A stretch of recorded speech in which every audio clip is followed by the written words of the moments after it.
Lideramos el camino de la opinión pública y buscamos que la cultura del debate alcance consensos y soluciones a los problemas de nuestro país.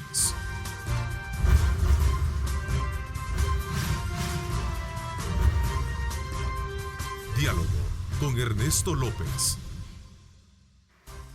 Martes 23 de junio de 2020. Como siempre, un placer enorme estar con ustedes a esta hora de la mañana, agradeciéndole a Dios Todopoderoso por darnos esa oportunidad de poder ingresar hasta la intimidad de sus hogares. Gracias por acompañarse de nuestra señal desde muy tempranas horas de la mañana, donde estamos de manera constante informándoles a ustedes, orientándoles sobre los diferentes acontecimientos de nuestro país y el mundo entero. Esta mañana, para hacer una evaluación sobre la agenda de país y particularmente con relación a los proyectos estratégicos, me acompaña Luis Rodríguez, comisionado presidencial de proyectos estratégicos del gobierno de la República. Luis, bienvenido, gracias por acompañarnos. Gracias, Ernesto, es un gusto, aquí estamos a la orden.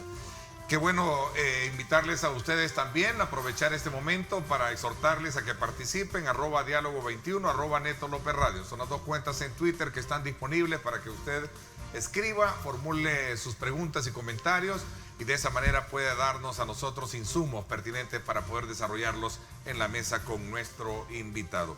Luis, gracias por acompañarnos nuevamente. ¿Cuál es tu evaluación y valoración de la situación actual del país y especialmente cuando estamos enfrentando una emergencia de salud y por supuesto también a la par una agenda estratégica de proyectos que ha tocado y que te ha tocado a ti en lo particular venir desarrollando al frente de tus funciones? Sí, bueno, en primer lugar, desde que inicia toda esta crisis, pues evidentemente el país toma un giro distinto, diferente a lo que venía, ¿no? Y eso pues en el mundo.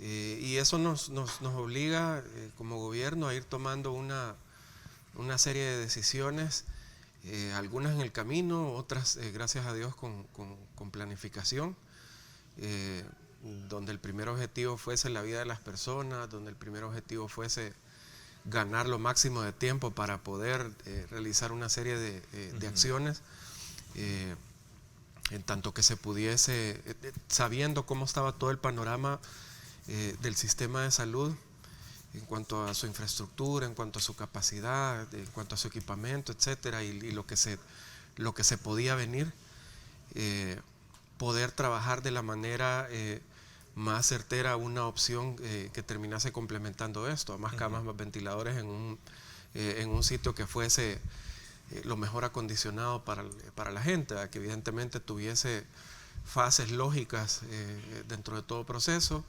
que evidentemente tuviese áreas iniciales y prioritarias como es en todo proceso de desarrollo, y que también pudiese dejarle una herencia al sistema de salud para un mediano y para un largo plazo también, no descartable la creación del hospital, del Gran Hospital Salvador en Cifco. Además de eso,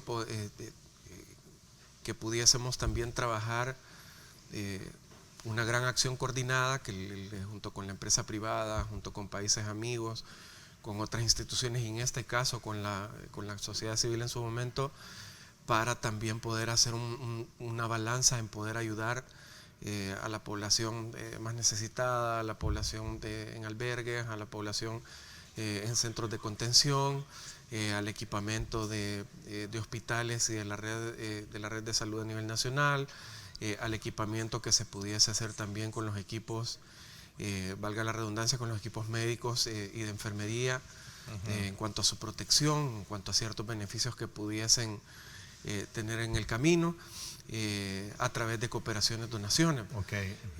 Con eso pues logramos, como te decía, equilibrar ciertas balanzas para poder ir también ganando tiempo y poder ir colaborando de alguna manera. O sea, han ido a la par, no se detienen. Se vayan o sea, dando. ha ido a la par de la emergencia y digamos en concordancia con todo este trabajo de estratégico. Y que eso en cierto modo no nos quitase también la visión de poder seguir pensando hacia adelante. Evidentemente prioridades cambian, evidentemente paradigmas cambian, pero no quitar el renglón de seguir viendo hacia futuro al país y poder seguir también construyendo cosas que se han venido haciendo en el camino, cosas que tuviesen también una índole estructural, digamos, en cuanto a problemas y potencialidades, y que pudiésemos también tocar todo lo que es todos los círculos de pobreza, todo lo que tiene que ver con desigualdades y que te llevan también a un cierto nivel de vulnerabilidades, visto luego en las tormentas que continuaron en esto hace un par de semanas. Que resaltan las desigualdades, resaltan las vulnerabilidades, la brecha se hace más ancha y desnuda la fragilidad del sistema social del país. Y ver de qué manera también lo pudiésemos nosotros articular. Y en ese camino tuvimos una plática con el presidente no hace mucho, de qué otras cosas necesitamos hacer para que todo esto suceda y para poder ir haciendo los cambios necesarios. Dentro de esa discusión yo le externé a él y te lo comento aquí en cierta primicia, por la apertura que ha tenido este medio conmigo personalmente, y tu programa en específico. Le hice yo la solicitud al presidente de poder buscar un espacio en la Asamblea Legislativa. ¿Renuncias a tu trabajo como comisionado presidencial y anuncias tu precandidatura? Anuncio la precandidatura. Evidentemente entramos a un proceso de elecciones internas, que es una especie de campaña pequeña la que se hace, donde que obliga la ley ahora a todo partido político someter a consideración sus candidaturas oficiales. Exacto, y donde uno pues en esta instancia habla más y discute más con las bases. Claro. Si este proceso se logra superar en bien para mí, pues, y para el proyecto que llevo yo, si esto sucede bien, pues evidentemente yo voy luego a ponerle mi cargo al presidente. Por el momento no, entonces solamente es tu decisión de correr por te declaras hoy como precandidato, ¿verdad? Sí, para buscar ganar una candidatura dentro de las elecciones internas de Nuevas Ideas. Sí, correcto. No renuncias todavía. No, el proceso es más sencillo.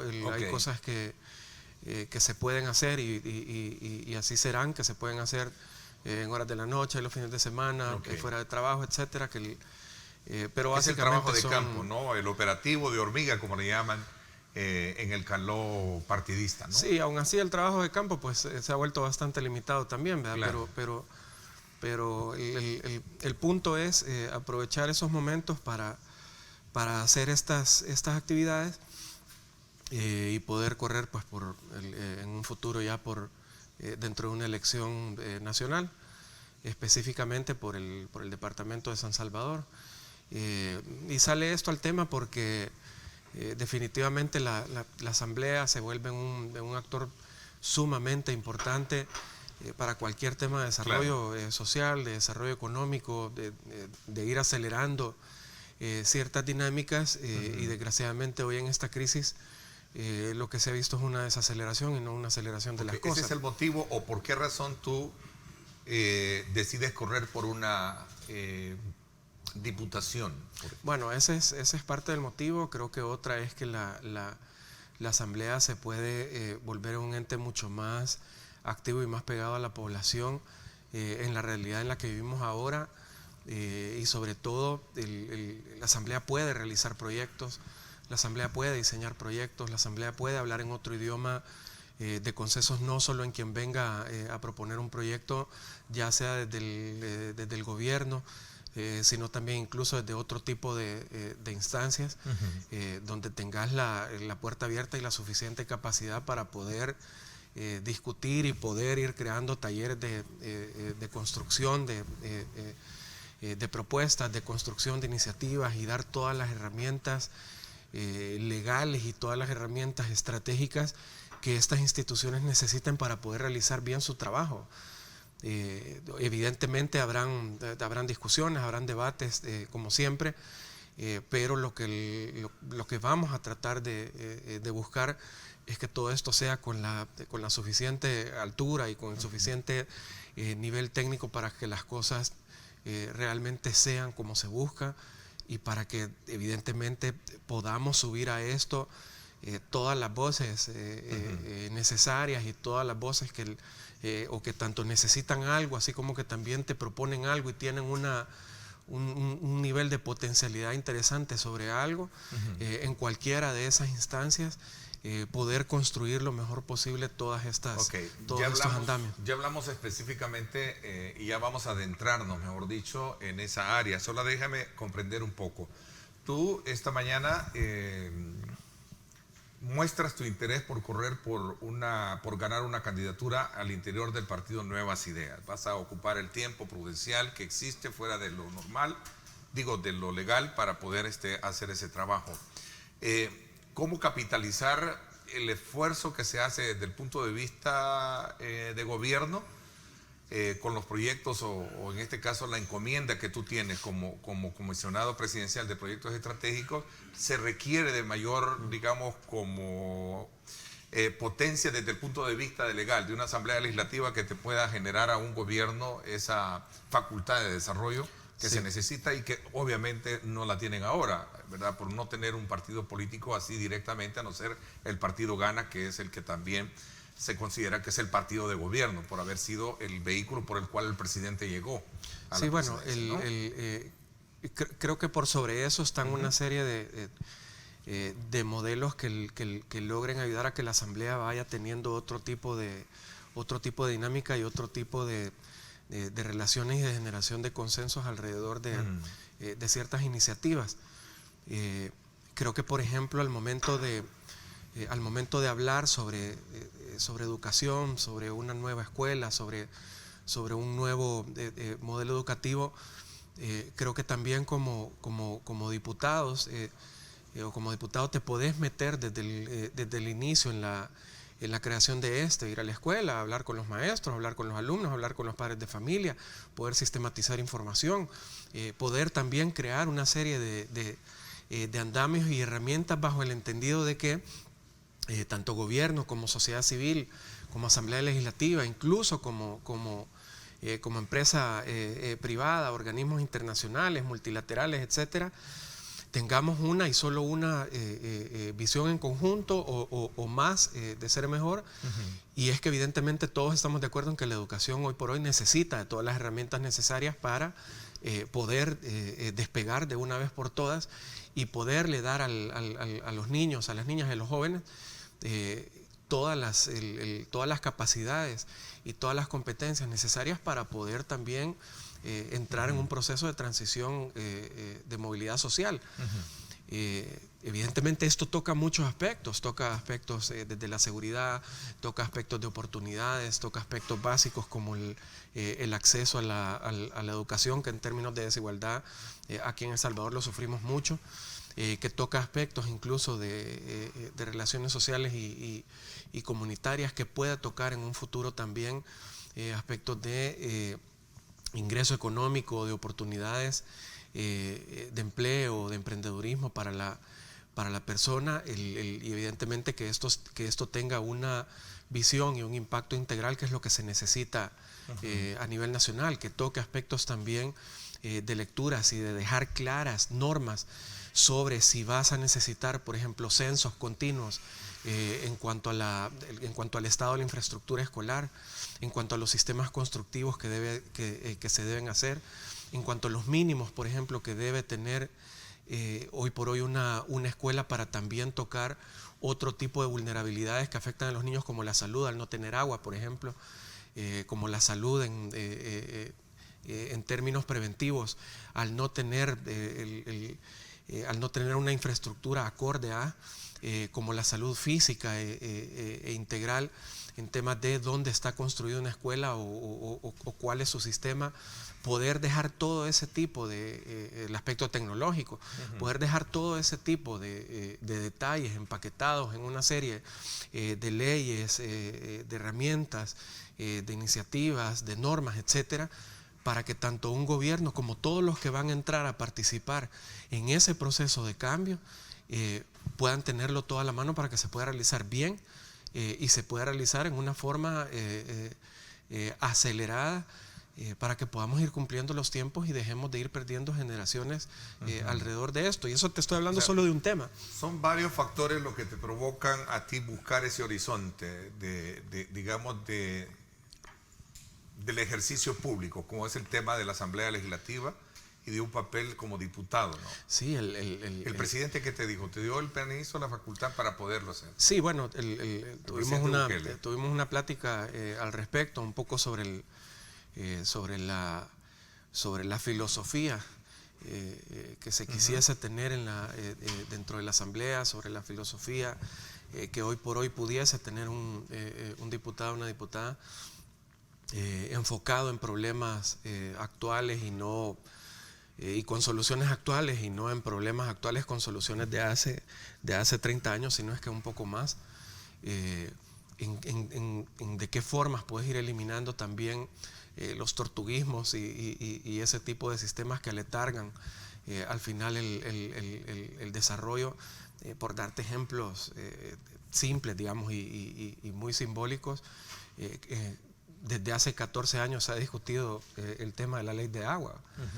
Y 14 años, vámonos a la matemática, son 4 periodos y un poquito más. En 18 años tuvo que esperar la gente de las colinas para que se les conectara el agua en esa zona al querer regresar a vivir ahí. Eso pasó por el pleno legislativo, 18 años, porque te conectaran el agua.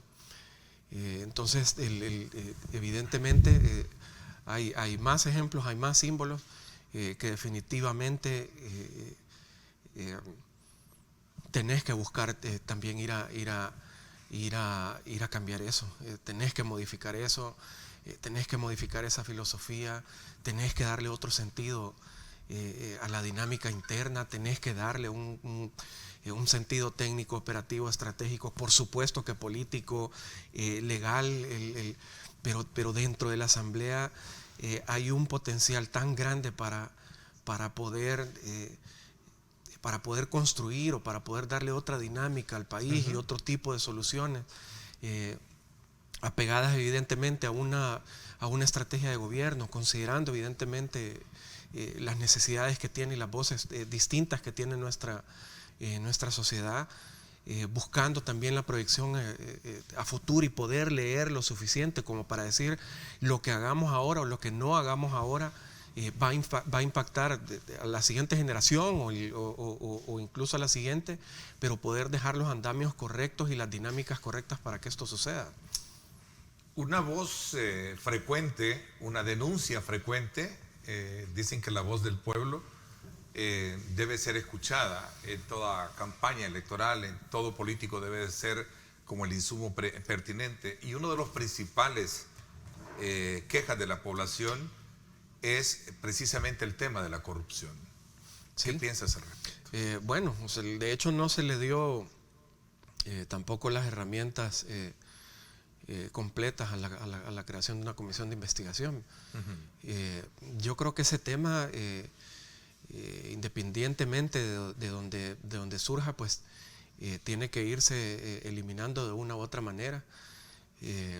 Creo que al final, estando en una asamblea, se tienen que crear todos los mecanismos, en primer lugar, de comunicación abierta, tanto con la sociedad, así como con cualquier ente que esté alrededor de todo ese ecosistema, para que todas estas cosas, para que las leyes se puedan dar de manera correcta, para poder considerar en este caso a las mayorías, si se le quiere llamar así, para que en este caso consideres a todos los sectores posibles, que tengas la puerta abierta para que puedas platicar con ellos, que puedas ir a tocar también puertas como diputado, y que todo esto evidentemente se haga pues en vista de la población. Tienen un medio de comunicación propio donde evidentemente ahí se muestran ciertas cosas, se crean una serie de mecanismos, incluso de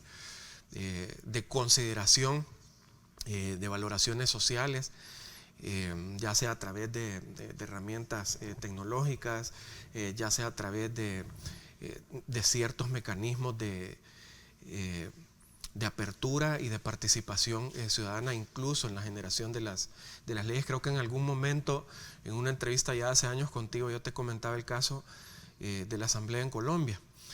Y lo voy a traer nuevamente. Ellos crearon, por ejemplo, hace algunos años una aplicación donde previo a que se fuesen a votar por cosas importantes, la ciudadanía hacía también sus votos y sus valoraciones, y la asamblea se publicaba dentro de las pantallas de la asamblea legislativa, y se podían ver lo que opinaba también la población respecto a ciertas iniciativas que se dan. Es una pequeña acción, es una pequeña forma. Estás utilizando una herramienta que hoy por hoy pues es la tecnología, pero digamos es una forma de participación, y así hay diferentes. Y esa parte y esa dinámica se tiene que realizar. Esos son ciertos mecanismos de transparencia. Evidentemente pero tú estás la buena consciente acción de también que es un mecanismo. es uno de los principales clamores y demandas que hace la población. Sí, por supuesto. Y hay que luchar precisamente por eso, ¿no? De hecho, fue un tema que platicamos con el presidente. Bueno, el presidente de la República acaba de suspender, separar de su gobierno a un funcionario del FONAT. Este día, por cierto, en el periódico también se conoce de un nuevo caso de supuesta, y digo supuesta, situación de poca transparencia. Empleados de viceministro de Ingresos vendieron a gobierno $750,000 en protectores faciales. Un nuevo caso que también surge, me imagino que va a ser atendido por el gobierno actual, ¿no? Sí, bueno, en el primer caso, pues el presidente tomó una decisión, pues dio postura. Como te digo, independientemente de eso, otra forma es también la actuación personal que cada quien dé, y la misma rendición que cada quien dé, en este caso como diputados, como diputadas, a la sociedad o a las diferentes entidades con las que se trabaja. Tú vas a luchar muchísimo por ese tema que hago énfasis, porque es lo que recojo. La población está indignada. De hecho, gran parte del lastre por el cual los partidos que tradicionalmente han gobernado en nuestro país es parte de la reclamo y la demanda y del, digamos, como el grito que la población les dice. Recuerda que durante todo el ejercicio de la campaña anterior, el tema de vuelvan los robados fue una bandera insignia, ¿no? Correcto. Entonces, en este país creo que es importante ir haciendo una valoración, venga de donde venga, para ir erradicando esa situación. Por eso yo te hago esa pregunta, ¿no? Bajo esa visión de la que tú llevas. Importante medir los alcances que tiene que tener una política pública enfocada a mejorar los niveles de educación, de tecnología, de derechos, pero aquí hay un problema. El tema de la pobreza, sociológicamente está comprobado que es producto precisamente del robo de dinero que se hace del arca pública, ¿no? Sí, bueno, hay diferentes causales sobre el tema de la pobreza. Evidentemente uno es que los recursos no van a donde deberían de ir porque alguien se atravesó y lo tomó, si se puede decir así. Evidentemente también hay aspectos sociales y de decisiones políticas que han excluido a una serie de sectores que con el tiempo pues esta bola de nieve ha ido creciendo.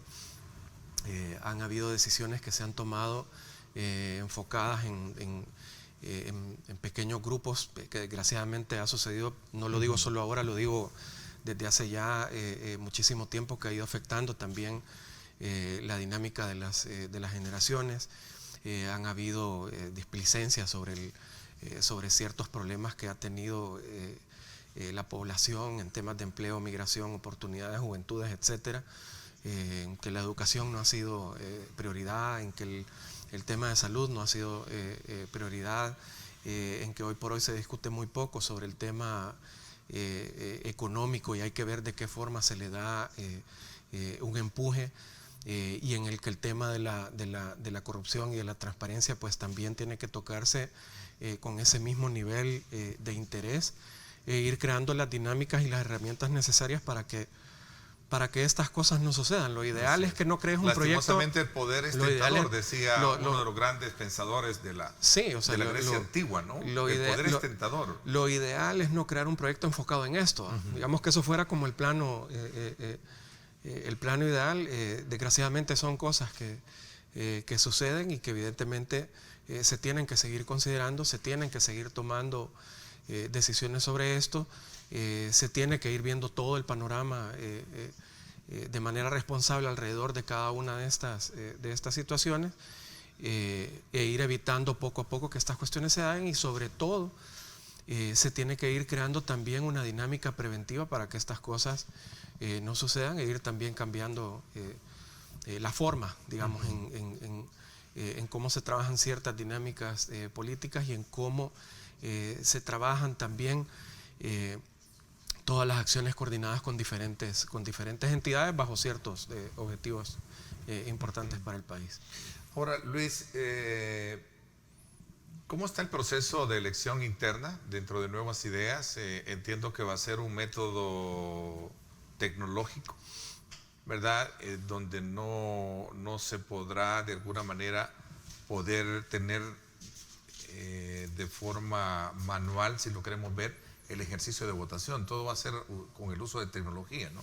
Sí, bueno, el proceso de esa naturaleza que van a utilizar. Sí, evidentemente creo cada quien, y yo lo hago igual, pues cada quien se somete a la decisión de las bases, a la consideración de las bases.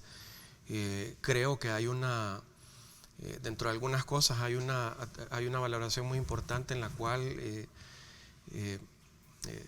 tenemos un mismo objetivo, una misma forma de ver las cosas, y es que hoy por hoy pues hay una prioridad importante en solucionar los problemas independientemente de la forma en la que cada quien piense. Es decir, hay que arreglar temas en seguridad, estas son las maneras. Hay que arreglar temas en educación, estas son las maneras, siendo muy pragmáticos y tomando las decisiones correctas, las decisiones atrevidas, buscando sistemas innovadores de poderlo hacer, siendo empático también con la situación y el contexto bajo la cual tú estás tomando una decisión, y sobre todo poder proyectar esta decisión a que tenga un impacto a futuro y no solo algo eminentemente coyuntural. ¿Te proyectas para ser abierto, transparente, honesto y sincero de lo que realmente en este país se requiere trabajar? Porque la administración pública pasa por ese escrutinio precisamente de cómo el tema de la transparencia es vital a la hora de poder mostrarse ante la población, ¿no? Sí, el tema de la transparencia, creo que has tocado otro elemento muy importante, y es el tema de la apertura de la puerta, y de estar lo suficientemente claro en cuándo es necesario que tú abras una puerta y cuándo también es necesario que tú toques una puerta también para pedir ayuda o para pedir consejo.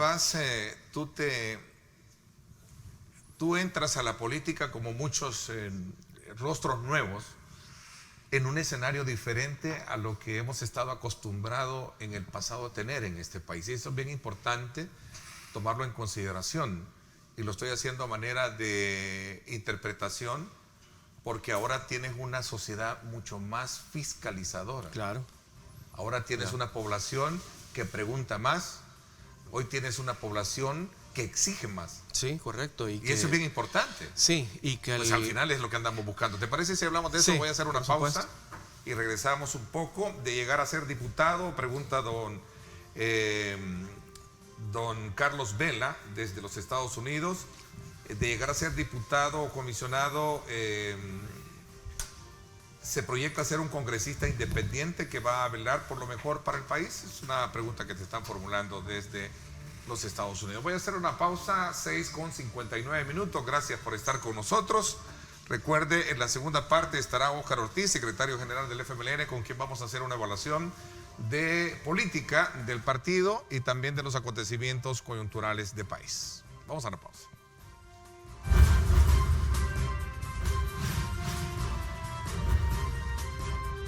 Diálogo con Ernesto López. Estás viendo Diálogo con Ernesto López.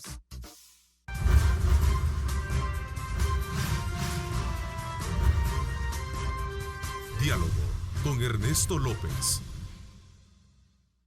Bueno, gracias nuevamente por estar con nosotros. Te decía y dejaba un ítems de lo que verdaderamente significa la función pública hoy en día y especialmente cuando ese relevo generacional de rostro se necesita tener el país. A la par se tiene ya una sociedad mucho más madura políticamente, ¿verdad? Todavía, obviamente, en un presagio falta mucho por recorrer, pero sabemos que tenemos una población mucho más fiscalizadora, mucho más demandante, mucho más crítica, ¿verdad? Y mucho más justiciera, a veces, ¿no? Sí. Sobre el papel que desarrolla cualquier funcionario en el área pública. Sí, yo creo que al final, y yo lo he mencionado en otras ocasiones, creo que al final hay que tomar lo mejor de cada una de estas cosas. Al final creo que son insumos para poder avanzar, digamos, en ciertos temas, son insumos para poder incluso dar ciertos giros de timón de ser necesario. Al final, la participación ciudadana termina siendo una guía de captar necesidades, una guía de hacer ciertos considerandos durante tu gestión. La participación ciudadana termina siendo también un foco por el cual uno puede irse guiando en la forma en la que la sociedad está requiriendo de ciertas cosas, en la que la sociedad está también queriendo impulsar otro tipo de cosas, pero uno termina siendo un vehículo de todas estas voces.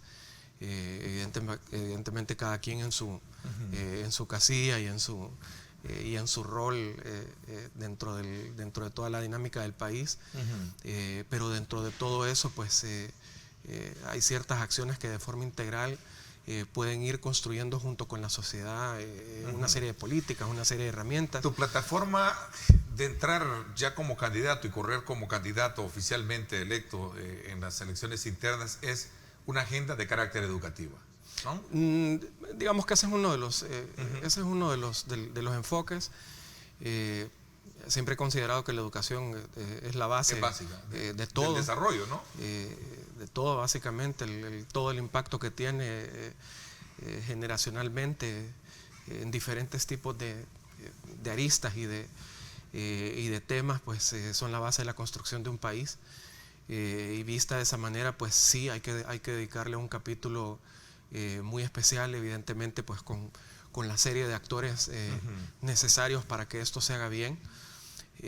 Pero sí tiene que hacérsele un considerando uno para dar herramientas, para establecer normas, para establecer leyes, y por otro lado tenés otro que dentro de su rol opere, haga la estrategia técnica, etcétera, pero que al final esto se pueda conjuntar. Sí, la educación es un tema importante, la salud es un tema sumamente importante, la infraestructura y la economía son temas importantes, el territorio es un tema importante para la descentralización, para todo el tema de los territorios con pobreza multidimensional evidente, y de qué manera los vas a tratar de diferente forma. Las vulnerabilidades y las desigualdades son un tema también sumamente importante, que donde pues haya cabida para que se pueda contribuir. Y evidentemente buscar todo que se dé a través de todo este proceso, pues estamos nosotros creando una serie de propuestas. ¿Esa actitud de servicio no la tienes ahora con la función de comisionado presidencial de proyectos estratégicos? Porque tu función es muy importante, ¿no? Sí, o sea, bueno, es una figura que dentro de la estructura de gobierno me hace pensar que tienes la capacidad de liderazgo, que sí lo has demostrado, pero desde anoche que posteaste, por cierto, el aviso, digamos, el aviso o la necesidad de correr por una candidatura para diputados, me llamaba la atención eso. Bueno, tú estás en un área muy estratégica del gobierno, ¿no? Desde un principio tomaste como punto de partida 2 emblemáticos proyectos en el oriente del país, un aeropuerto, el tema del tren, ¿verdad? Y ahora una visión mucho más política, porque la Asamblea es el centro, es el centro del pensamiento político en la Asamblea Legislativa, ¿no? Sí, para que estas cosas sucedan, creo que se debe hablar el mismo idioma en algunos casos, creo que debe haber consenso en algunos casos, creo que se deben dar herramientas también en algunos casos. Creo que para atraer la inversión y que estas cosas que estos proyectos se puedan realizar, tenés que hacer una serie de ajustes, tenés que crear confianza, digamos, a todos los actores que vayan a participar en este tipo de proyectos. Tenés que estar también a la par de la creación y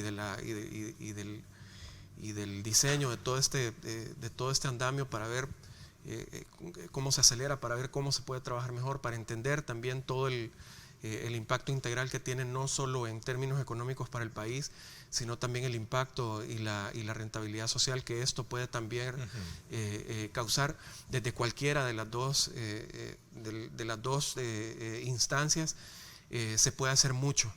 En este caso, digamos, los proyectos llevan cierto nivel de avance, y van a seguir avanzando hasta que primero Dios, pues, yo me vaya y pueda participar ya en la elección y poder llegar a esta nueva oportunidad. Tendrán el suficiente nivel de avance como para también conectar, cachar y crear también todas las herramientas necesarias para que esto pueda suceder. Hoy por hoy un APP tiene que pasar 3 veces por la Asamblea, y si te has tardado 14 años en hacer una ley de agua, no me quiero imaginar cuánto nos podemos tardar con lo que tenemos ahora para todo este tipo de proyectos, independientemente de cuál sea. Si hablamos de educación, si hablamos de aeropuerto, si hablamos de tren, si hablamos de desarrollo territorial. El Banco Mundial tiene todavía ahí retenidos 250 millones de dólares de un paquete de un poco más de 1.000 millones de dólares para desarrollo local, que incluye proyectos de mitigación de riesgo. Nos caen 2 tormentas y la cosa sigue igual, y tenemos que seguir reaccionando igual. ¿Y por qué no pasó? Porque la Asamblea no lo pasó, incluyendo que como gobierno se le presentó a los 262 alcaldes, eso te lo puedo decir con propiedad, porque yo presenté algunas cosas junto con el Banco Mundial. A los 262 alcaldes se les presentó, se discutió con ellos, se llegó a un consenso en que esto se pudiese realizar. Tocamos las puertas como gobierno, tocaron las puertas como Banco Mundial, establecieron, y un poco lo que tú mencionabas, se establecieron los lineamientos de transparencia de parte del Banco Mundial. O sea, evidentemente es una garantía muy importante el que estas cosas se puedan realizar. Los alcaldes fueron a hablar incluso con los diputados, presentaron el proyecto más de una vez con los diputados, y eso no sucedió. Entonces el país, y digo en general, las dinámicas que se decidan hacer, los proyectos que se han tomado la decisión de hacer, los proyectos muy evidentes que están tocando, digamos, lo básico y lo que y por donde más tenemos que impactarse, tienen una dinámica. La gente está pidiendo también una dinámica, como tú decías. Hoy te piden respuestas más rápido, hoy te piden que actúes más rápido, hoy no solo te fiscalizan más, no solo debaten más contigo, también te piden que hagas las cosas rápido, sin darle tanta vuelta. También te contribuyen más en decirte: yo te propongo esto, mira esto, ya viste este modelo.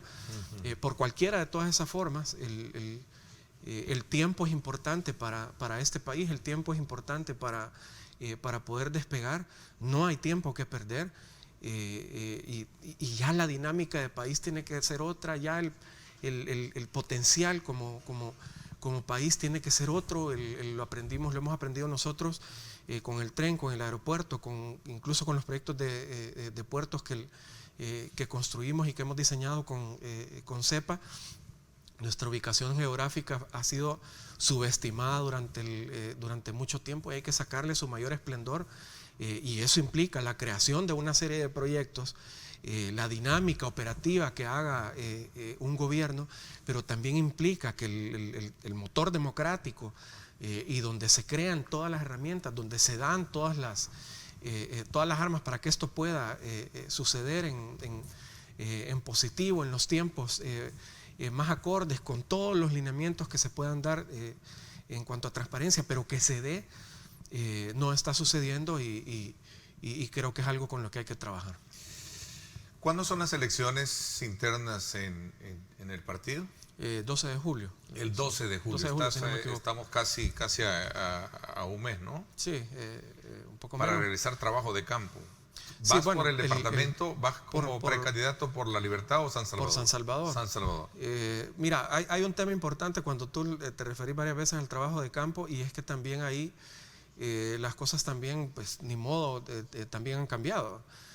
Antes se hacían mitines, antes se hacían, todos los días podías salir, o sea, el trabajo territorial es importante, ¿no? Es sumamente Obviamente, importante. El acercamiento con la población. Sí, pero también tenés que utilizar otro tipo de herramientas.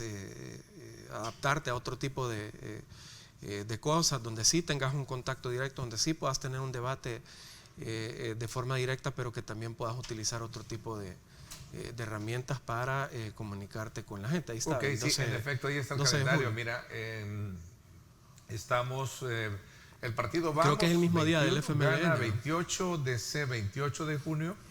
Estos son los más próximos, ¿no? Sí. Bueno, vamos. Vamos, ya la hizo. Ya gana 28. 12 de julio, Nuevas Ideas y FMLN. Ah, mira, y están junto con el FMLN, ¿verdad? Sí. Ese mismo día. Arena 19 de julio. Bueno, vamos a tener una campaña bastante apretada, ¿no? Sí, sí, bueno. ¿Cuál es su expectativa? Bueno, evidentemente manejamos una perspectiva. Digo, por ser un partido nuevo, nuevas ideas y la forma de cómo se nutre de la participación del pueblo. Hay muchos interesados. Yo y quiero aprovechar este momento ya que está el tema en la mesa. Hay muchas personas que me están pidiendo el espacio para venir a hablar ya como precandidatos y la verdad que no hay todavía el espacio, digamos, autorizado por el tribunal para estar ejerciendo, digamos, ese papel, pero sin duda alguna van a ser muy reñidas al interior de Nuevas Ideas, ¿no? Sí, yo creo que al final eso es positivo. Bueno, en primer lugar, pues Nuevas Ideas ahorita es el partido con mucho mayor nivel de aceptación. Hoy por hoy es el partido más grande a nivel nacional. Evidentemente, cuando surgen más candidaturas y mayor debate alrededor de esto, pues se va volviendo más interesante todo el proceso. Creo que se van conociendo también figuras. Creo que muchos que tienen un gran potencial, pues tienen la oportunidad de poderlo discutir con la gente o de pronto con los medios de comunicación. Por lo tanto, pues son cosas interesantes. Ya había pasado yo cuando fui por Antiguo Cucatlán, si te recuerdas. Ya habíamos pasado un poco por corriste por un movimiento ciudadano, ¿no? Exacto. De la cual te acuerparon varios partidos, ¿no? CD y FMLN. Y se pasa por todo esto, es bastante interesante todo el debate que se genera y toda la oportunidad que tenés también de proponer cosas, de proponer proyectos, de poder hablar con la gente, de establecer mecanismos de comunicación permanentes con la gente, de poder conocer mecanismos nuevos para solucionar problemas, de poder ir creando acciones coordinadas con los diferentes sectores. Al final creo que son los procesos correctos para para poder luego entrar a una elección formal, y creo que son los procesos más justos para poder entrar a esto. Bueno, el tiempo se me fue. Quiero agradecerte, Luis, el que me nos hayas permitido ampliar esta iniciativa que diste a conocer desde el día de hoy y que le hemos tenido pues de primera mano también acá esta mañana, en el sentido de la ampliación de tu perspectiva de servicio público, ¿no? Y ahora anunciando buscar una diputación oficial dentro del Partido Nuevas Ideas y de estas elecciones que están previstas para el 12 de julio. Muchísimas gracias, te deseo mucha suerte. Gracias a ti, Ernesto, estamos a la orden. Gracias, te agradezco. Gracias. Me voy a la pausa, 7:16. Gracias por estar con nosotros. Regresamos con el coordinador, secretario general del FMLN, Óscar Ortiz.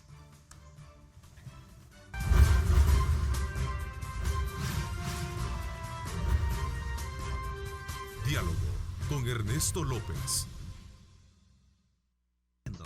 Diálogo con Ernesto López.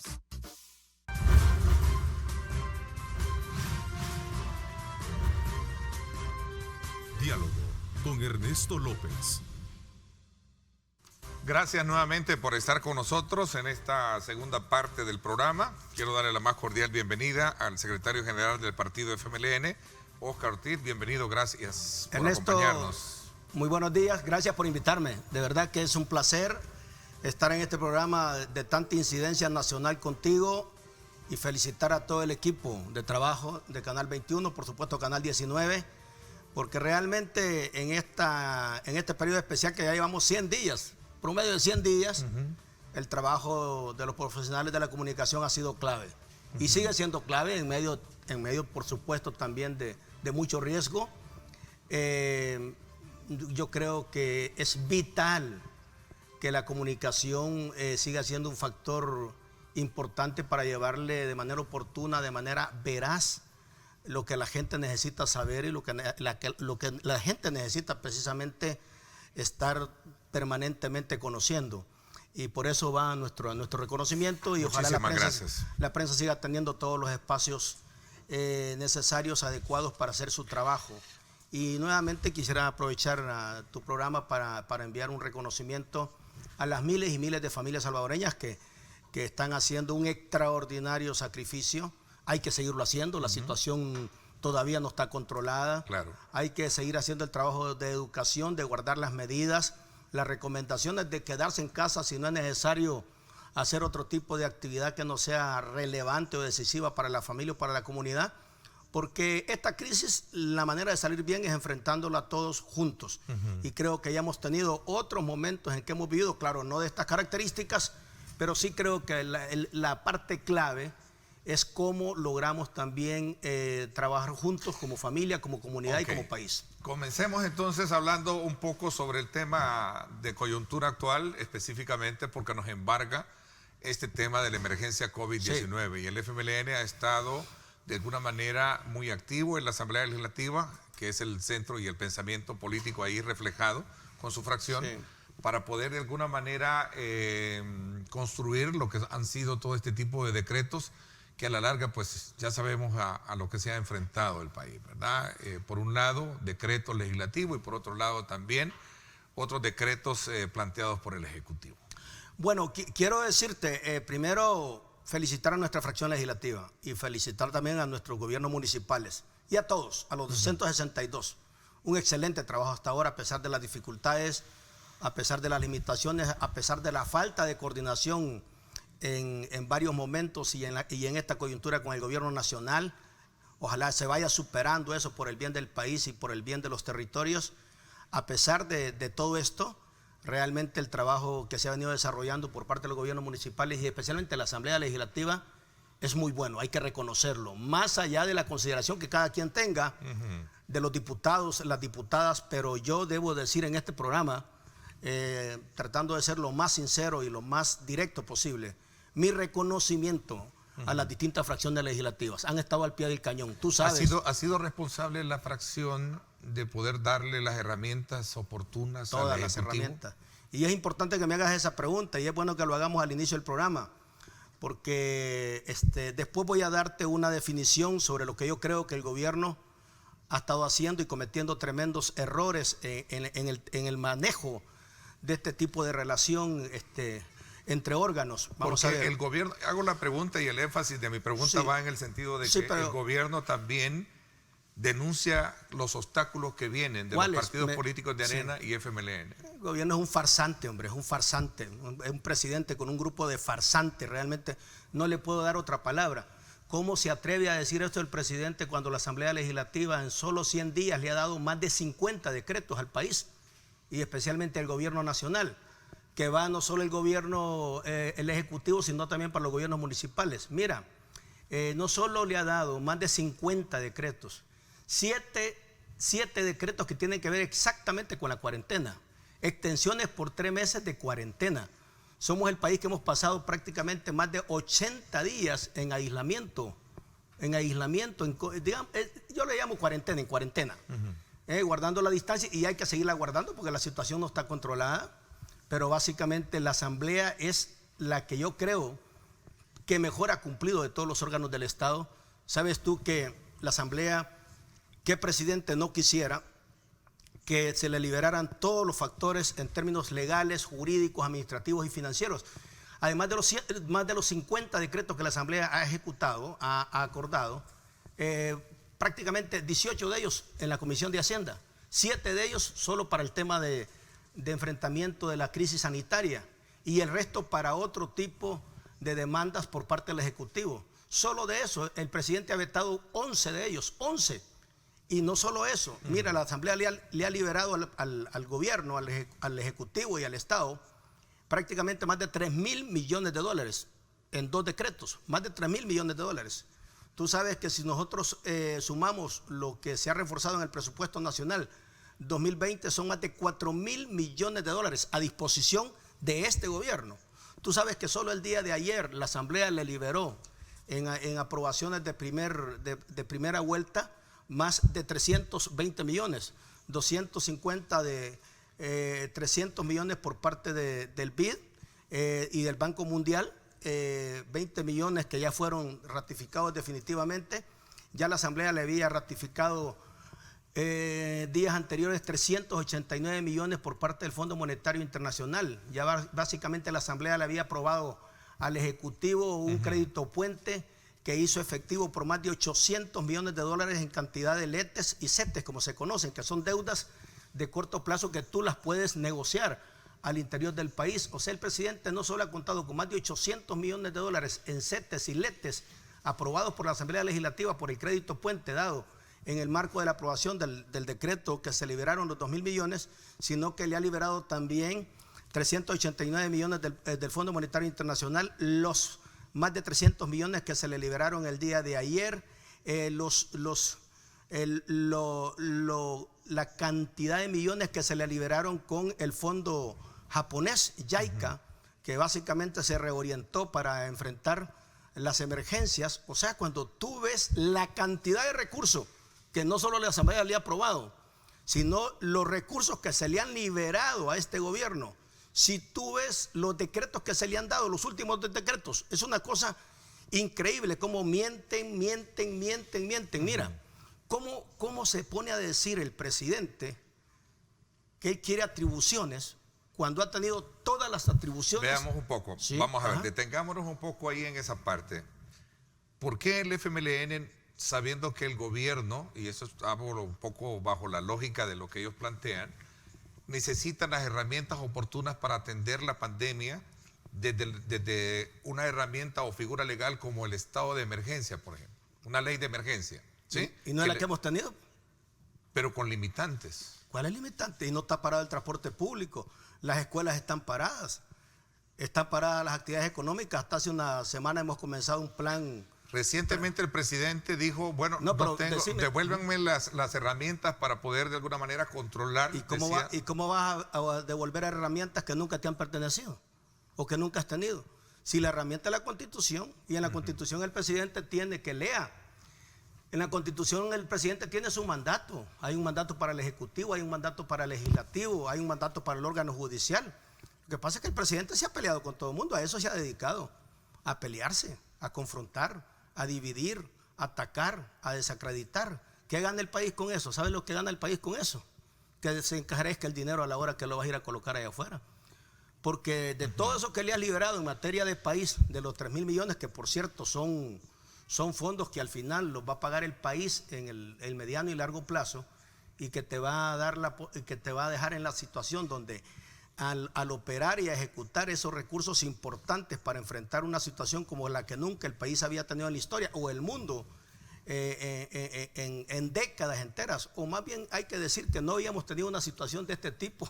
O sea, el estado de excepción, que es una categoría, digamos que, sí, que está dentro de una ley de emergencia. Pero eso no le corresponde al Ejecutivo. Entonces, vamos a ver, yo te vuelvo a preguntar. Ok, voy a ver. De hecho, planteó el presidente, póngame esta petición que recientemente hizo el presidente, lo que teníamos ahí en pantalla, por favor. Si ya me deja poner un tweet, pues sí es ¿verdad? el tweet. Ajá. Decía de que ahí estaba precisamente la petición. ¿Pero cuáles facultades? Pues? Un estado de excepción para poder controlar la salida de la población, ¿no? No, tiene 2 decretos. Vamos a ver, vetó el último, él se él se quiere o victimizar, o él de verdad quiere operar una emergencia de manera irresponsable, como hasta ahora sanitariamente se ha hecho, sin marcos de ley. Vamos a ver, él dice, devuélvanme las facultades. ¿Cuáles facultades? Si no ha estado el país, le hemos aprobado 7 decretos para mantener la cuarentena en los últimos 3 meses. Se le han dado facultades para garantizar la ejecución de los recursos económicos. Se le han dado facultades administrativas. Si lo que pasa es que él se ha querido tomar facultades que no le corresponden. En un Estado democrático como el que vivimos, uno tiene que entender, si uno ha leído la Constitución y el que ha jurado sobre la Constitución, tiene que reconocer que hay competencias que son competencias que se tienen que dialogar y se tienen que acordar y se tienen que construir junto con otros órganos del Estado. La Asamblea, bueno, ahorita la Asamblea le liberó 2 decretos, mira, 2 decretos que para mí, de los 50 decretos que ha aprobado la Asamblea promedio, son los más completos. Básicamente, los últimos 2 decretos que se le han aprobado al presidente, que son el decreto que vetó y que está en manos ahora, el primer decreto transitorio que establecía los mecanismos de cómo seguir abordando la situación sanitaria, el regreso gradual a las actividades económicas, que es lo que se está haciendo ahora, y cómo seguir atendiendo el tema social, lo vetó. Era un decreto completo, que de hecho ahí fueron el producto de los 6 días de discusión, que el 90% fue prácticamente consensuado con la Asamblea Legislativa. ¿En qué cosas? ¿Por qué lo vetó el presidente? Por 2 razones. Porque no quiere control sobre los recursos y porque no quiere que funcione el Instituto de Acceso a la Información. Una cosa ridícula. Porque hoy más que nunca es cuando tenés que tener vos un mecanismo para transparentar los recursos del Estado, porque son del país. Los recursos no son de una persona. Los recursos son del país, los recursos son del Estado y el Estado tiene que responder por ellos en el mediano y largo plazo. Y ahora tiene otro decreto completo, que le da todas las atribuciones legales, administrativas y financieras, como es el que la Asamblea Legislativa aprobó la semana pasada y que todavía no ha vetado, ahí lo tiene. Pareciera ser que es una costumbre el hecho de no dar información pertinente de los gobiernos a la hora de establecer esto. No, lo que pasa es que digo esto porque ellos también demandan de que ustedes en el ejercicio como gobierno tampoco dieron información de Casa Presidencial cuando se solicitaba. Bueno, que te den los datos, vamos a ver dónde. Si es que mira, yo creo que es importante, bueno, tú eres un especialista en términos de las entrevistas. Yo te pido una cosa, siempre que encontres a alguien del gobierno, pedirle datos. Decirle, deme datos. Que la economía, deme datos. Que los niveles de pobreza, deme datos. Que los niveles de empleo, deme datos. Que el tema de la inversión pública y la inversión extranjera, deme datos. Aquí no venga solo a hacer propaganda, porque lo que sí es cierto y hay que reconocer de este gobierno y de este presidente de manera especial, que son un verdadero circo Soleil. O sea, tienen una campaña desmedida en términos propagandísticos y publicitarios. Imagínate que hace una cadena yo ya me imagino que nosotros hubiéramos hecho estas cadenas en gobiernos anteriores. Una cadena solo para inaugurar una obra. Pero imagínense cómo es de contradictorio. Se inaugura una obra, se hace una cadena y no se invita a los medios de comunicación, no dejan entrar a los periodistas. ¿Cómo le llamas a esa película tú? A esa escena. ¿Me pudieras dar una explicación? Digamos, ¿cómo es que inauguras una obra de tanta importancia para la vida nacional según el gobierno y que es importante? Según el gobierno no se dio por el tema del, ¿cómo se llama?, de la contaminación o los contagios que podía crear eso. ¿Y tú te crees eso? Seguro que no. Seguro que Entonces, no. si tú no te lo crees, mucho menos yo. Entonces, todo no puede seguir así. En estos momentos, por lo tanto, es totalmente equivocado tratar de plantear el tema como que hay una confrontación entre órganos del Estado. La Asamblea está haciendo su trabajo. Mira, de hecho, ayer felicito a la Asamblea. ¿Sabe qué? Ayer definitivamente la Asamblea aprobó un decreto importantísimo para el país, para personas con discapacidad. Miles y miles de familias que van a ser protegidas. Hay que felicitar al grupo de diputados proponentes, pero también a todas las fracciones por haber desarrollado esa jornada maratónica el día de ayer y haber aprobado una ley que es parte de una historia importante de inclusión en nuestro país, pero no solo eso. Ayer hubieron decretos importantes como el que te dije, liberar los fondos del BID y liberar los fondos del Banco Mundial, precisamente en la misma línea de darle los recursos al Estado y al gobierno. Y entonces la pregunta es, ¿quién confronta? Bueno, tú sabes que no hay semana que la Asamblea no haya trabajado y no haya producido. Los gobiernos locales, hay que reconocer el enorme trabajo de los gobiernos locales. Entonces necesitamos un gobierno que se ponga a trabajar. Un gobierno que deje de dividir, que deje de atacar, que deje de confrontar. Y un presidente que cumpla con el mandato constitucional, que sabe cuál es. El de unir, el de integrar, el de dar certidumbre. Y sobre todo en tiempos de crisis, de unir al país, de unir a la familia. Para nadie es un secreto que los puentes de comunicación están dinamitados.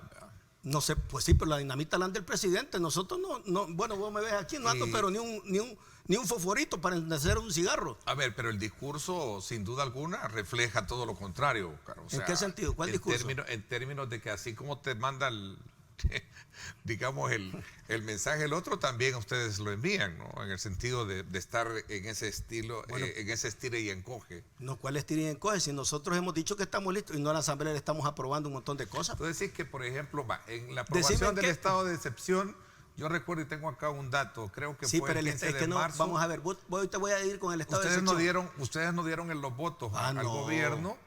Y creo que 2 diputados más del PDC, ahí estaba Rodolfo, porque consideraban que era un cheque en blanco para acciones que van más allá de atender la emergencia. Yo recuerdo que eso no es oponerse un poco a la... porque ahí tenemos una diferencia clara. Ni ayer, ni hoy, ni mañana vamos a dar votos para un estado de excepción y para un estado de sitio con el enfoque y el esquema que el presidente de la República quiere hacer.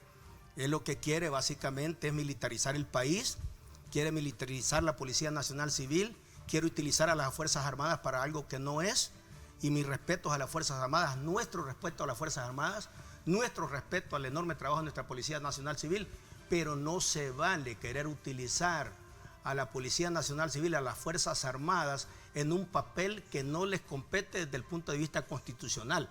Y por lo tanto nosotros en eso, de los más de 50 decretos que hemos aprobado, siempre hemos sido claros. Nosotros votos para un estado de sitio no vamos a dar. Mira, si la gente es inteligente, hombre, la familia salvadoreña es consciente. ¿Sabes tú que es impresionante cómo se ha comportado la familia salvadoreña en estos más de 3 meses de aislamiento, de cuarentena? Ha hecho un enorme esfuerzo. Tú sabes que 2 millones de personas no dependen del sector público y 2 millones de personas no dependen de la economía formal.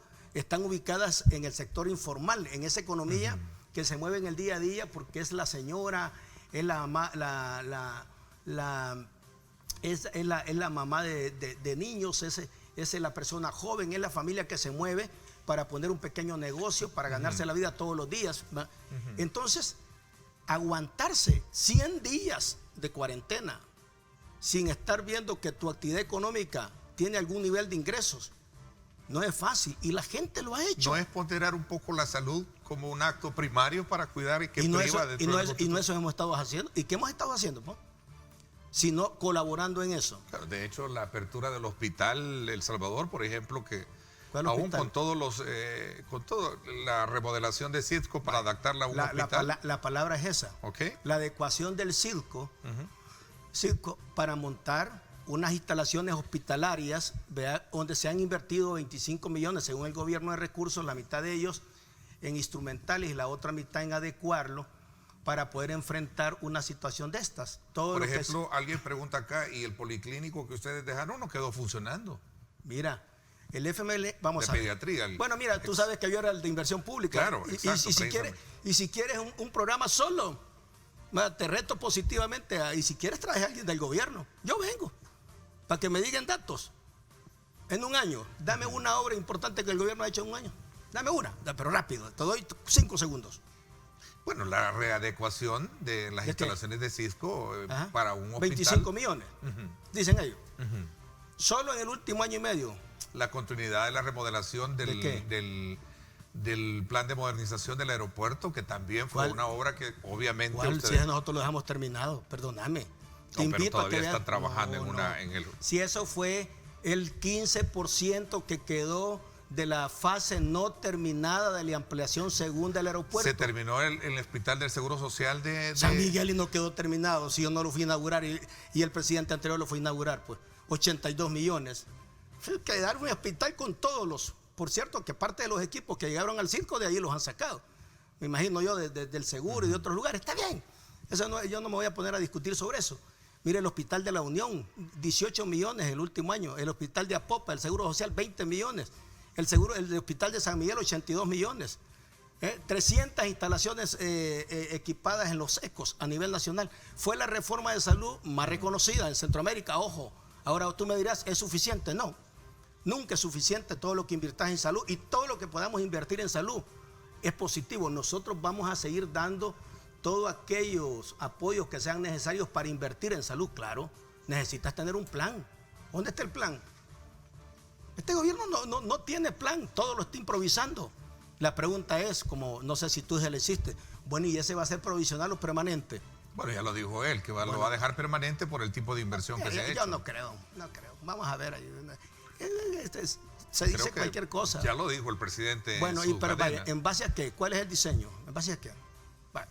Bueno, Uno, por la inversión que se ha hecho, que no creo que de la noche a la mañana se deje tirado todo eso. sí, no se puede dejar tirado, ¿no? Si hay una Estás red hablando hospitalaria de ¿qué? fuerte. ¿Ah? Y faltan las otras 2 etapas, ¿no? Sí, bueno, pero eso no me voy a meter en eso, porque como te digo, no. Oscar, no ¿el papel del FMLN en este contexto ha sido responsable? Dímele tú. como Sí, claro oposición? que sí, hombre, claro. Dame un tema ¿No ha donde hecho y ha creado los obstáculos pertinentes para poder ejercer ni hemos creado un buen gobierno, obstáculos, ni vamos producto de la fisura política que les No, dejó el tener a un presidente que estuvo dentro de las estructuras de tu partido? ¿No es esto lo que tiene el país? No, fíjate que no. Hablemos de esto ya a nivel de partido, ¿no? Y hablemos a nivel de partido. Fíjate que es una pregunta que me han hecho si nosotros tenemos algún rencor, y especialmente yo con el presidente de la República. Es que sí pareciera, y No, no no. lo hablo del lado de usted, lo hablo mutuamente, eso lo vemos como... No, fíjate que lo que pasa es que yo no creí que se iba a decantar tanto el primer año de gobierno con un estilo presidencial tan confrontativo, tan provocativo, y sobre todo... Pero es lo que se percibe es que así como es la pedrada, así es la respuesta también en esto, y así está el país. Bueno, pero el país, vamos a ver, así está el país. Digo, Bueno, ¿y por qué necesitamos tener al país enfrentado. enfrentado? Vamos a hacer una pausa. ¿Por qué? Ok, hablemoslo cuando regresemos. no tiene 7:42. sentido, no Hablemos tiene de eso. ¿Por sentido, qué? ¿Y cómo superar eso? Esa es la gran pregunta, porque yo no claro. me quiero quedar con Ese es el el sabor punto. amargo. Sí, claro, me Ok. gusta esa pregunta. ¿Te parece? esa. Voy a la pausa, no me cambie, regresamos.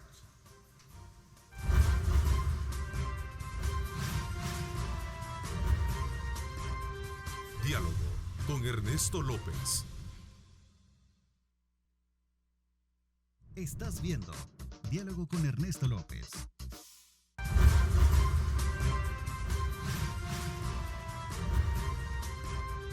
Diálogo con Ernesto López.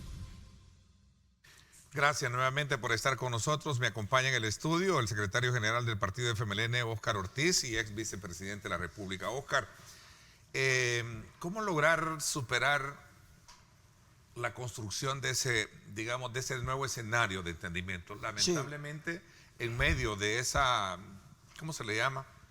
En medio de ese discurso confrontativo que tiene el país, no voy a hablar por uno ni por el otro, está el pueblo. Sí. Estamos a las puertas. Sí. Ustedes van a elecciones internas el 12 de julio. Ya vamos a hablar también del partido. Me gustaría que habláramos de eso. Vamos a elecciones en febrero. Nos cae la campaña política en medio de una pandemia que no la hemos superado todavía. ¿Cómo vamos a lograr superar toda esta situación? Esa es una muy buena pregunta y permíteme contestarte en dos partes. Lo voy a tratar de hacerlo más rápido por el tiempo. Vamos a ver. Tenemos que ver hacia adelante. No podemos quedarnos donde estamos porque sería desastroso para el país. Si tomas en cuenta que tenemos 3 tsunamis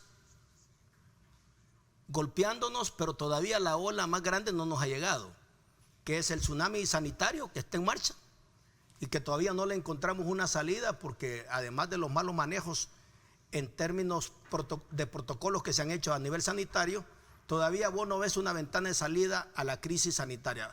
Por cierto, nos tenemos que ir preparando para convivir con este tipo de situaciones, porque todo lo que se ve a nivel internacional y a nivel regional es que no vamos a tener una salida de corto plazo en relación al tema del COVID-19. Bueno, y los 170 millones que dejaron ustedes del Hospital Rosales con el periférico, ¿qué pasó? A eso voy.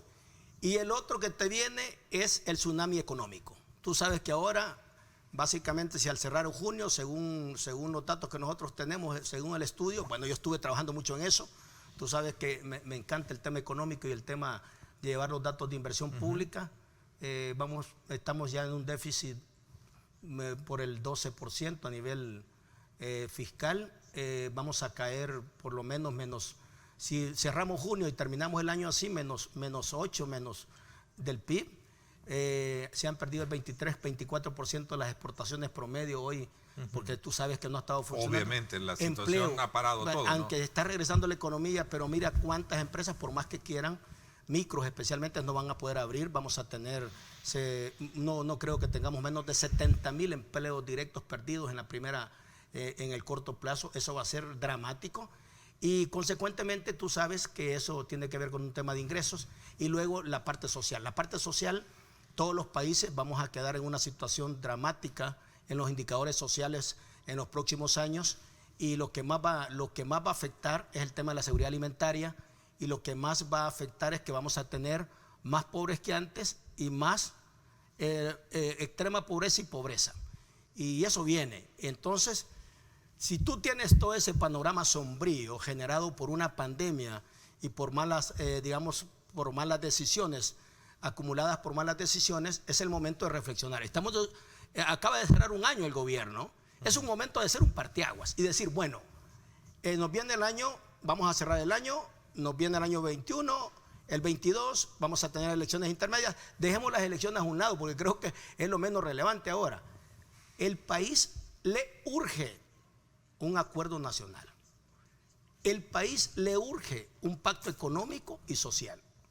Y al país le urge un diálogo político serio, transparente y un diálogo político de fondo que nos permita, a través de un liderazgo positivo, incluyente, que genere certidumbre, aportar el máximo a las fuerzas políticas, aportar el máximo a la Asamblea Legislativa, aportar el máximo al órgano judicial y, por supuesto, aportar al máximo desde el órgano ejecutivo y los gobiernos municipales. Pero ¿cómo hacerlo si el presidente de la República lo que dice es cómo voy a hacer un pacto con corruptos, sinvergüenza y un montón de cosas que epítetos que lo ocupa para poder? No sé si a sus aliados les llama así. Bueno, perdón, no estoy tratando la manera de recoger las palabras de... Sí, como dijiste, tú lo has dicho, no lo he dicho yo. Claro, no, lo ha dicho él, no lo estoy diciendo yo también, solamente estoy trasladando. Se autoincriminó, ¿verdad? Y se autorreveló, diciendo que había convocado a una reunión secreta, Con los donde- magistrados, con los fiscal magistrados, y de embajador y fiscales, todo donde eso. estuvo el ¿sí? embajador de Estados Unidos y que estuvo representante de un partido político. De dos Arena partidos. también. Menos nosotros, bueno, nosotros dijimos, no, ¿para qué es? No, es que no es esa. No, ¿Y fueron invitados, sí? No, medios nos mandaron a decir, pero no, como no se sabía ni para qué era, ni a dónde era, ni con quién era, y por qué vas a ir a cosas así. Si el diálogo político serio debe ser transparente, así como estamos en esta entrevista, pues digo, no importa si es en una universidad, no importa si es en CAPRE, no importa si es en la Asamblea Legislativa. Digo, tiene que ser en un contexto correcto, serio, con temas concretos. Vaya, mira, yo, por ejemplo, lo lógico fuera en este momento un diálogo concreto con los partidos políticos, que integre a la Asamblea Legislativa, que integre al órgano judicial y que integre, por supuesto, a los actores ciudadanos. ¿Quién debe ser uno de los principales convocantes? El presidente. Pero si el presidente quiere seguir dividiendo al país, si el presidente cree que puede pasar por encima de las leyes, que puede pasar por encima de la Constitución, simple y sencillamente eso no va a suceder, y lo que vamos a tener es que estos 3 tsunamis que están en marcha nos van a golpear de una manera realmente fuerte, Si no nos preparamos. y que va a ser un verdadero desastre. Muy de acuerdo. Óscar, tú me pedías anteriormente que te diera algunas acciones del gobierno. Sí. ¿Cuál es la diferencia entre lo que ustedes heredaron al país en materia del control de la delincuencia Sí. y la reducción que se ha tenido en este gobierno? Bueno, Porque al final, me de hecho, acabas de dar un dato positivo para el país: bajar homicidios. eso lo ha logrado el presidente Bukele. No, esa ha sido una ruta bueno, nosotros, tú sabes. ¿Por qué ustedes no lo lograron? Pregunto. ¿Cómo que no lo lograron? Nosotros agarramos con 23 homicidios el gobierno. Después nosotros terminamos entregando con 8 homicidios diarios. El gobierno lo ha bajado a 4 hoy. Nosotros lo bajamos el 62% de una situación dramática. Ok, hablamos de eso y otros aspectos. Es una cosa positiva, y si podemos seguir consolidando eso, perfecto. Ok, voy a la pausa, no me cambie, regresamos.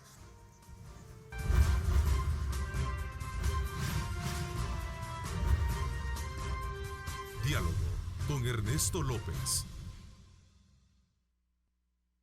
Estás viendo Diálogo con Ernesto López.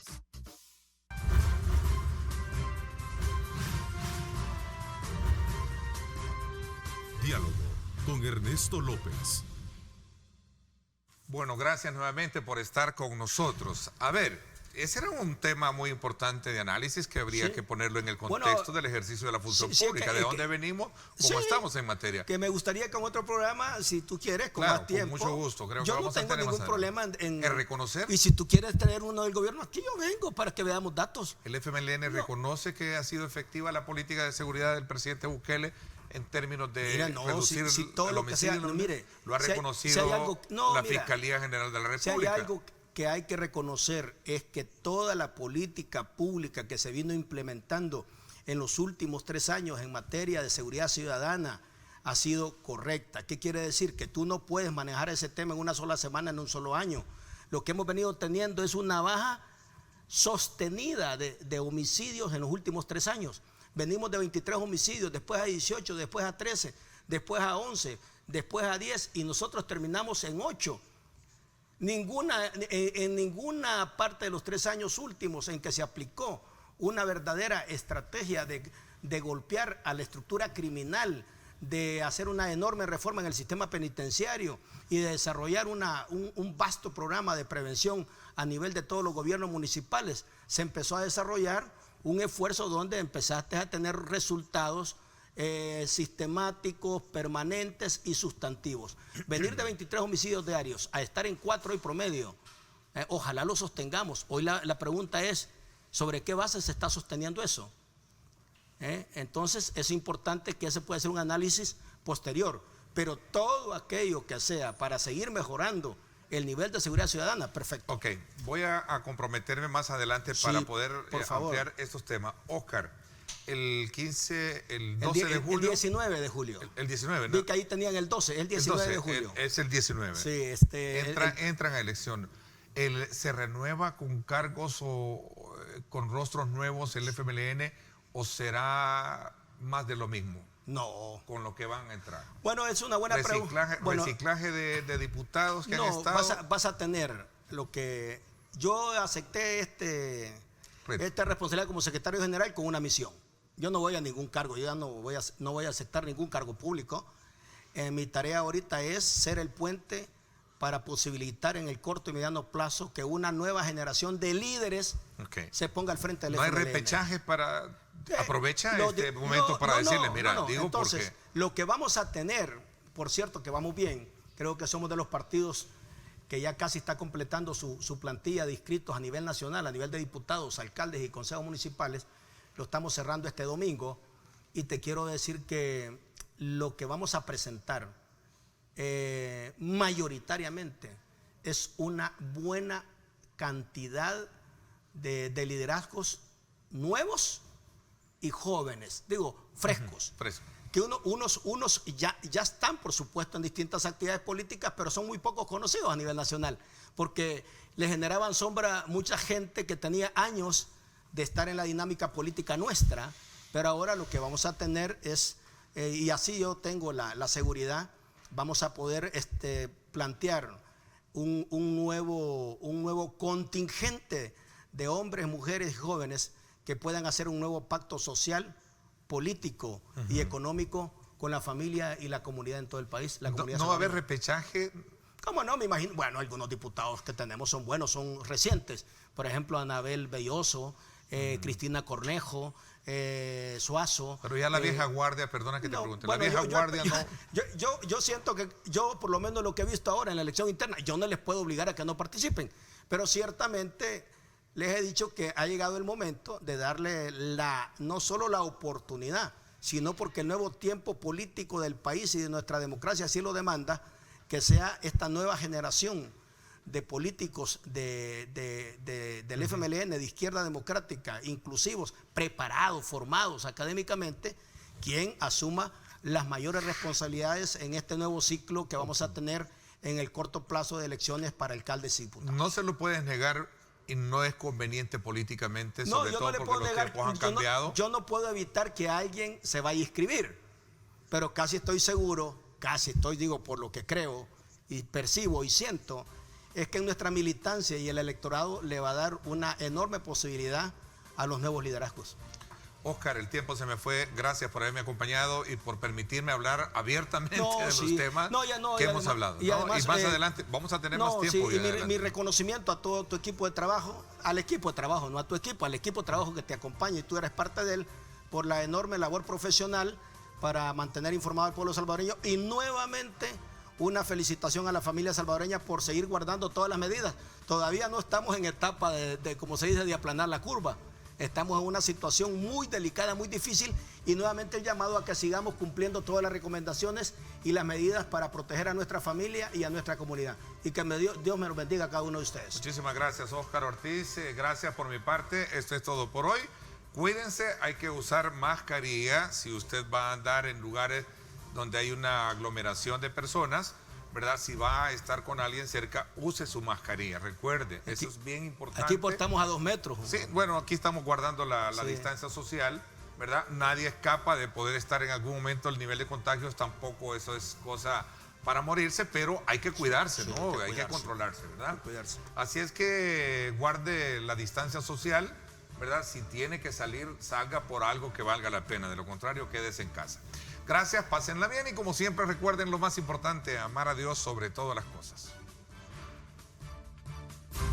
Lideramos el camino de la opinión pública y buscamos que la cultura del debate alcance consensos y soluciones a los problemas de nuestro país.